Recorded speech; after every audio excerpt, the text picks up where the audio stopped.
అందరికీ నమస్కారం. ఈరోజు మన గిరిజన సమాజ చరిత్రలో అత్యంత ముఖ్యమైన ఒక ప్రభుత్వ జీవో గురించి తెలుసుకోబోతున్నాం. అదే జీవో నంబర్ 3. ఈ జీవో అసలు ఎందుకు తీసుకువచ్చారు? దీనివల్ల గిరిజనులకు ఏమి లాభం జరిగింది? తర్వాత దీనిపై ఎందుకు వివాదాలు వచ్చాయి? అని మన గిరిజన యువత తెలుసుకోవాల్సిన పూర్తి వివరాలను ఈ వీడియోలో తెలుసుకుందాం. 1980ల కాలంలో గిరిజన ప్రాంతాల్లో ఒక పెద్ద సమస్య ఉండేది. గిరిజన ప్రాంతాల్లో ఉన్న ప్రభుత్వ ఉద్యోగాలు కూడా చాలా సందర్భాలలో స్థానిక గిరిజనులకు దక్కేవి కావు. విద్యా అవకాశాలు తక్కువగా ఉండటం, ఆర్థిక పరిస్థితులు బలహీనంగా ఉండటం, పోటీ పరీక్షలలో వెనుకబడటం వంటి కారణాల వల్ల స్థానిక గిరిజన యువత ఉద్యోగ అవకాశాలను కోల్పోయేవారు. దీంతో షెడ్యూల్డ్ ఏరియాల్లో కూడా గిరిజనుల ప్రాతినిధ్యం తగ్గిపోయింది. ఈ పరిస్థితిని మార్చడానికి ఆంధ్రప్రదేశ్ ప్రభుత్వం 1988లో జీవోఎంఎస్ నంబర్ 3 అనే ప్రత్యేక జీవోని జారీ చేసింది. ఈ జీవో ప్రధాన లక్ష్యం ఏమిటంటే, షెడ్యూల్డ్ ప్రాంతాల్లోని కొన్ని ప్రభుత్వ ఉద్యోగాలను స్థానిక గిరిజనులకు కేటాయించడం. అంటే గిరిజన ప్రాంతాల్లో ఉద్యోగాలు ఉంటే ముందుగా అక్కడి గిరిజనులకు అవకాశాలు కల్పించాలనే ఉద్దేశంతో ఈ జీవో తీసుకువచ్చారు. ఈ జీవో వెనుక ఉన్న ఆలోచన చాలా గొప్పది. గిరిజన ప్రాంతాల్లో పనిచేసే ఉద్యోగులు స్థానిక పరిస్థితులు తెలుసుకొని ఉండాలి.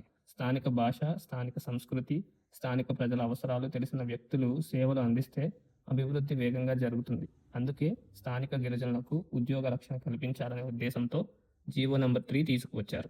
ఈ జీవో కింద షెడ్యూల్డ్ ప్రాంతాల్లోని అనేక ప్రభుత్వ ఉద్యోగాలకు ప్రాధాన్యత ఇచ్చారు. ఉదాహరణకు ఉపాధ్యాయ పోస్టులు, ఆరోగ్య శాఖలోని కొన్ని పోస్టులు, అటవీ శాఖ పోస్టులు, స్థానిక పరిపాలనా ఉద్యోగాలు, ఈ విధంగా అనేక రంగాల్లో గిరిజన యువతకు అవకాశాలు పెరిగాయి.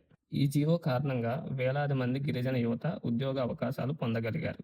కుటుంబాల ఆర్థిక పరిస్థితి మెరుగుపడింది. విద్యపై ఆసక్తి పెరిగింది. ప్రభుత్వ వ్యవస్థలో గిరిజనుల ప్రాతినిధ్యం కూడా పెరిగింది. చాలామంది యువతకు ఇది ఆశాకిరణంలా మారింది. అయితే ఈ జీవోపై తర్వాత న్యాయపరమైన వివాదాలు ప్రారంభమయ్యాయి. కొంతమంది ఈ జీవో రాజ్యాంగానికి విరుద్ధమని కోర్టులను ఆశ్రయించారు. దీంతో ఈ అంశం హైకోర్టు మరియు తర్వాత సుప్రీంకోర్టు వరకు వెళ్ళింది. ఈ కేసులు అనేక సంవత్సరాల పాటు కొనసాగాయి. జీవో నెంబర్ 3పై వచ్చిన న్యాయపరమైన పరిణామాలు గిరిజన సమాజంలో ఆందోళనకు కారణమయ్యాయి. ఎందుకంటే ఇది కేవలం ఒక ప్రభుత్వ ఆదేశం మాత్రమే కాదు, గిరిజన యువత ఉద్యోగ భవిష్యత్తుతో ముడిపడి ఉన్న అంశం. అందుకే అనేక గిరిజన సంఘాలు తమ హక్కుల పరిరక్షణ కోసం ఉద్యమాలు నిర్వహించాయి. హక్కులు తెలియకపోతే హక్కులు దక్కవు.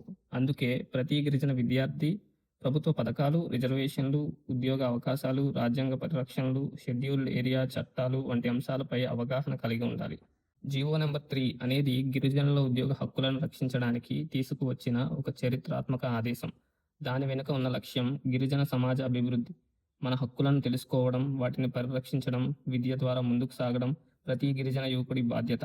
ఈ వీడియో మీకు ఉపయోగపడితే తప్పకుండా షేర్ చేయండి.